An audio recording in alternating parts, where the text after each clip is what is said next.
بنسمع كتير مقولة من اصحابنا بيقول لك انا بعرف اسوق كويس، بس ما بعرفش ان انا لا ارجع بظهري ولا اركن ولا حضن على الرصيف. ونسمع كمان مقولة من اصحابنا بتقول ايه، ان انا لما بتحط في مواقف زنقة وضيقة انا ما بعرفش اتعامل ولا اتحكم بالعربية، لان انا مش عارف ابعاد العربية في الرجوع لورا. انا جاي النهاردة اقول لك الفايدة في الرجوع لورا، واعرفك ازاي تتعامل في المرايات وبوشك علشان تعرف تحضن وتركن كويس. كل ده هتشوفه معايا النهارده في الملخص اللي انا هديهولكوا ده، علشان تعرف ترجع بظهرك بأريحية وسهولة ويسر. لو اول مرة تشوفني على قناة اليوتيوب اعمل اشتراك وفعل زر الجرس عشان يوصلك كل جديد. ولو انت بتتابعني على صفحة الفيسبوك اعمل متابعة عشان يوصلك كل جديد. يلا بينا نروح على الفايدة. انا مؤمن الجزار، ودي صفحة بتاع تعليم سواقة.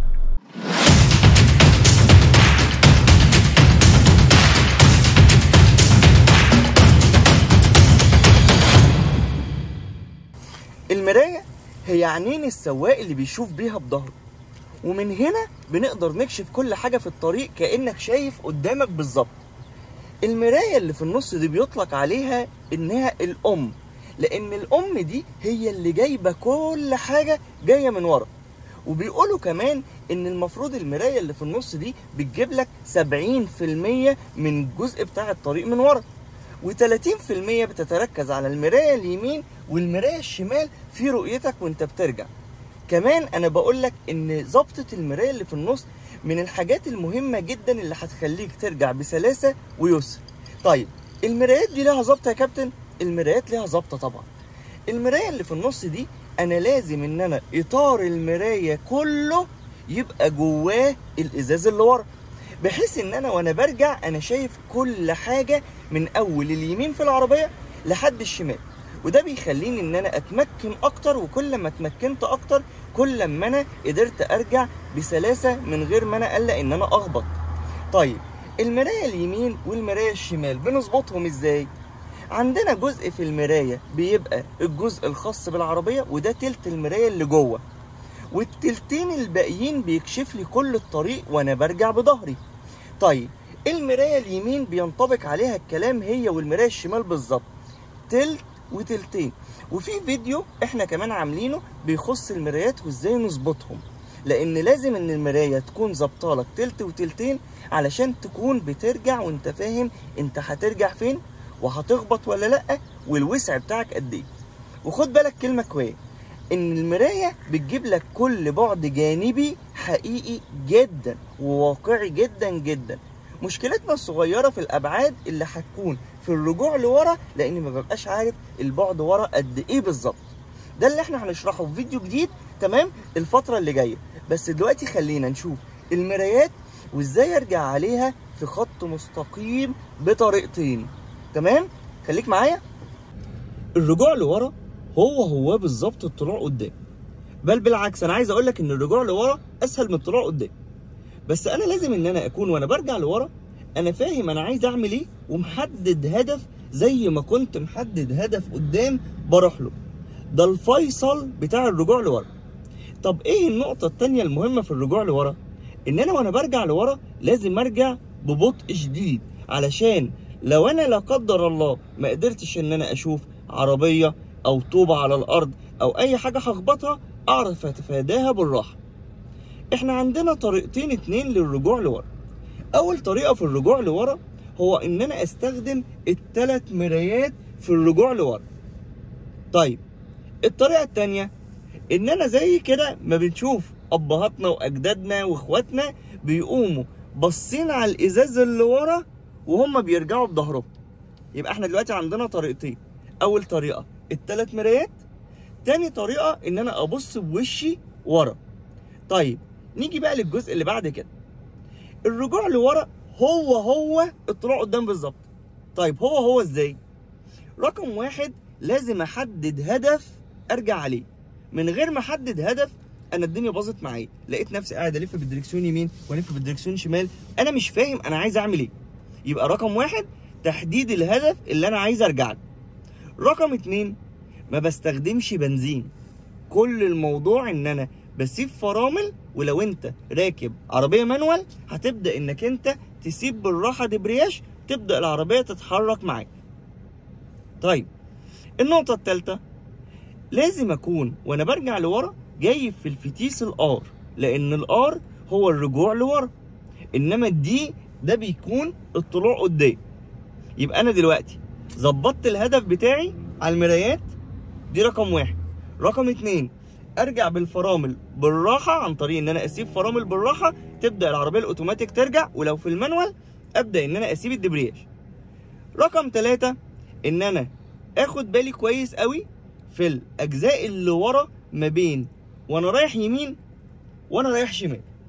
خد بقى عندك المعلومه المهمه دي، ما تسمعش اي معلومه في ان وش العربيه رايح فين وظهر العربيه رايح فين والرجوع لورا. انت عايز تروح فين؟ انا عايز ان انا ارجع بظهر العربيه ورا يمين، احود الدركسيون يمين. انا عايز ارجع بظهر العربيه شمال، احود الدركسيون شمال. يبقى انا بالنسبه لي عشان اجيب الملخص بتاعي ان انا المكان اللي انا عايز اروحه احود الدركسيون ناحيته. يبقى انا دلوقتي وانا برجع بالار مجرد ما انا جبت الفتيس على الار وحبيت ان انا اروح يمين، اقوم حاود الدركسيون كده يمين، تقوم العربيه تتعوج كده، ظهر العربيه جه يمين ووش العربيه اللي هيروح شمال. طيب فرضا بقى انا عايز اجيب الناحيه التانيه، اقوم حاود شمال، تقوم ظهر العربيه يروح شمال ووش العربيه اللي يروح يمين. احنا بقى مش عايزين نتلخبط، احنا عايزين نقول حاجه كويسه جدا، المكان اللي انا عايز اروحه احود الدركسيون ناحيته. يعني انا عايز اروح يمين احود يمين، عايز تروح شمال احود شمال. وعلى فكره ده بالنسبه للاتنين، سواء طلوع قدام او رجوع لورا. تمام كده؟ الطريقه التانيه معانا ان احنا نبدا ان احنا نرجع لورا بس واحنا باصين بوشنا على الازاز اللي ورا.